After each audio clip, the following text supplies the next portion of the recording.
रवि श्रीवास्तव जी, नानी की कहानी का क्या हुआ? आज अरविंद केजरीवाल जी को इतना सुकून मिला। वो तो कहते थे ये डेवलपमेंट का कोई नैरेटिव नहीं है, जहां पर रामलला होने चाहिए वो किसी मस्जिद की जगह नहीं हो सकते। आज ये चेंज ऑफ हार्ट कैसे हो गया? इतना हृदय परिवर्तन कैसे हो गया रवि श्रीवास्तव जी? नहीं, हृदय परिवर्तन की कोई बात ही नहीं है।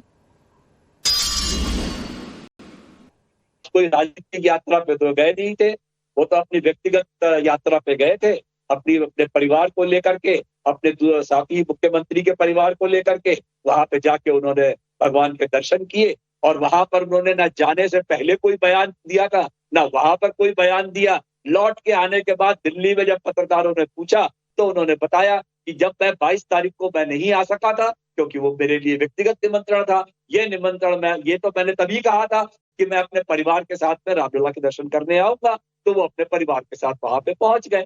अब इसको आप बैठ के अपनी राजनीति करिए कि ये वोट बैंक पॉलिटिक्स है, ये वोटों की पॉलिटिक्स हो रही है, ये तो आपकी इच्छा है, आपका काम ही है यही कि हर एक को मंदिर मस्जिद में उलझा के रखने का। ऐसा तो अरविंद केजरीवाल ने कभी किया ही नहीं है। वो तो सुंदरकांड का पाठ भी करते हैं, वो तो हनुमान चालीसा रट रहे थे जब सेकंड टाइम उन्होंने सीएम पद की ओथ ली थी। उन्होंने तो मस्जिदों के लिए, मदरसों के लिए भी काम किया है। वो गुरुद्वारे में जाके भी कर सेवा करते हैं, पंगत पे करते हैं, ग्रंथियों का सम्मान करते हैं। वो तो चर्च में जाकर के फादर से भी मिलते हैं। वो तो सेकुलर है, ट्रूली सेकुलर है। और अपनी जो आस्था है वो जब आवश्यकता पड़ती है, जब भगवान बुलाते हैं तो वो उनके दर्शन करने के लिए जाते हैं और वो वहां चले गए। इसमें कोई सॉफ्ट हिंदुत्व, रवि श्रीवास्तव जी आप रवि श्रीवास्तव जी, मतलब आप जो केजरीवाल जी को सपोर्ट करते हैं, अच्छा भी लगता है, आप तहे दिल से सपोर्ट करते हैं, लेकिन थोड़ा मैं आपको करेक्ट कर दूं कि वो जो साउंड बाइट है ना, वो दिल्ली में नहीं थी, अयोध्या में थी। अब आप ये बता दीजिए कि वो पॉलिटिकल हुई या स्पिरिचुअल हुई, ये आप जब तक सोचे इसके बारे में। मैं राकेश त्रिपाठी जी से पूछती हूँ।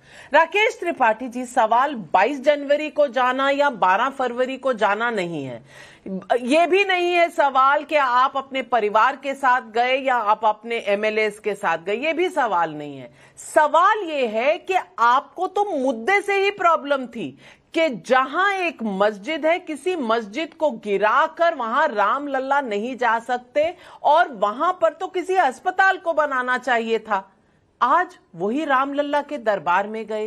ये कौन सी मजबूरी है? या फिर ये वोट बैंक की मजबूरी है, या फिर ये हृदय परिवर्तन है, या फिर ये सडन आस्था जो है वो चुनाव देखकर उनके दिल में आ गई है?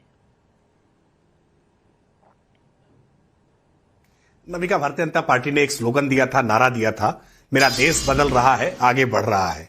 हाँ, अरविंद केजरीवाल के संदर्भ में यह बदलाव मौसमी है, यह चुनाव देख करके है, लेकिन यह वास्तविकता है कि इस देश में एक बड़े बदलाव की आज रूपरेखा पूरी दुनिया देख रही है।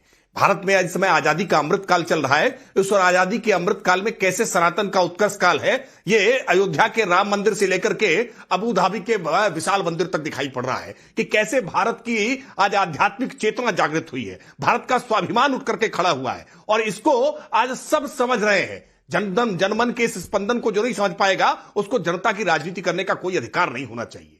और अरविंद केजरीवाल के अंदर यह हृदय परिवर्तन जनता के इसी स्पंदन को देख करके हुआ है। वरना हमने देखा है कि किस तरह से आपने तमाम सारे उदाहरण गिनाए उनके बयानों के, नानी के बयान तक। मैंने संजय सिंह का भी वो बयान देखा है जब राम मंदिर के लिए फैसला हो गया, राम मंदिर बनना प्रारंभ हो गया। आज मैं अरविंद केजरीवाल जी के मुंह से सुन रहा था कि बड़ा दिव्य और भव्य मंदिर बना है, लेकिन इनके साथी संजय सिंह लगातार मंदिर के निर्माण में भी तमाम प्रकार के आरोप प्रत्यारोप करके इस पर विवाद उत्पन्न करने का प्रयास कर रहे थे। मैंने मनीष सिसोदिया को भी वो बयान देते हुए देखा है कि यहां पर पुस्तकालय बना दो, विश्वविद्यालय बना दो, और कुछ लोग तो यहां पर शौचालय बना दो, इस तरह के सुझाव लेकर के भी खड़े हो रहे थे।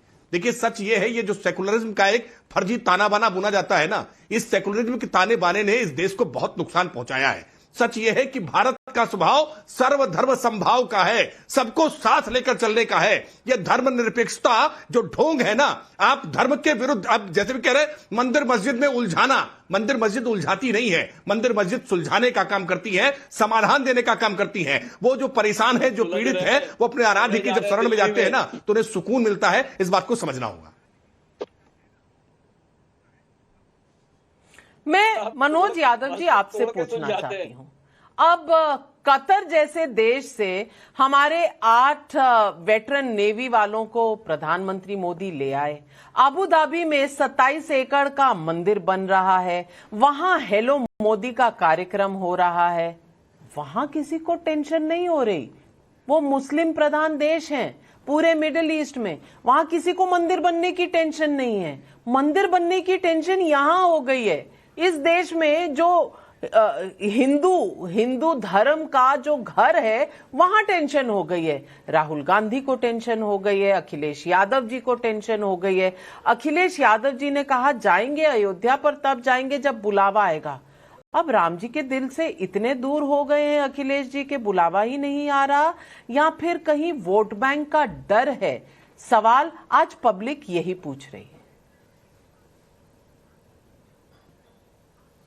नाविका जी नमस्कार। और मैं सब लोगों को सुन के ये महसूस कर रहा हूं कि राम जी पे असली आशीर्वाद किसका और नकली आशीर्वाद किसका है। अरविंद केजरीवाल जी की बाइट सुनी, सकारात्मकता से भरी हुई बाइट थी।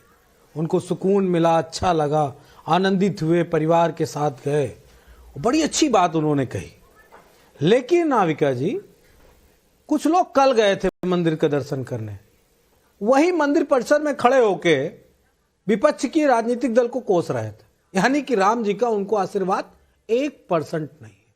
क्योंकि ये हमारे वेदों पुराणों में निहित है, लिखा हुआ है कि जिसको ईश्वर ज्ञान आशीर्वाद देता है वो बड़ा संयमित रहता है, उसके अंदर नकारात्मकता छट जाती है, काली घटाओं की तरह हट जाती है और सूर्य के प्रकाश की तरह चमकने लगती है।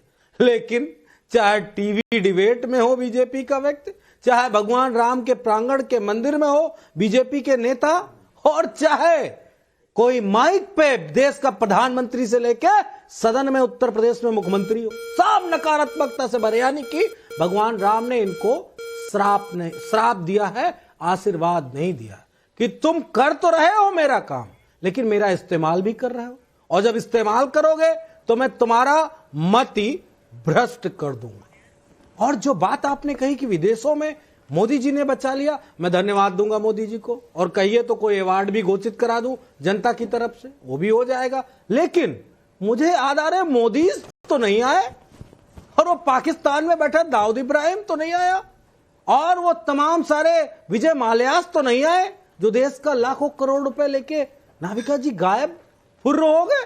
उनको कब मोदी जी लाएंगे? जब दुनिया में डंका नहीं देश में डंका बजेगा कि नरेंद्र मोदी ने इस देश के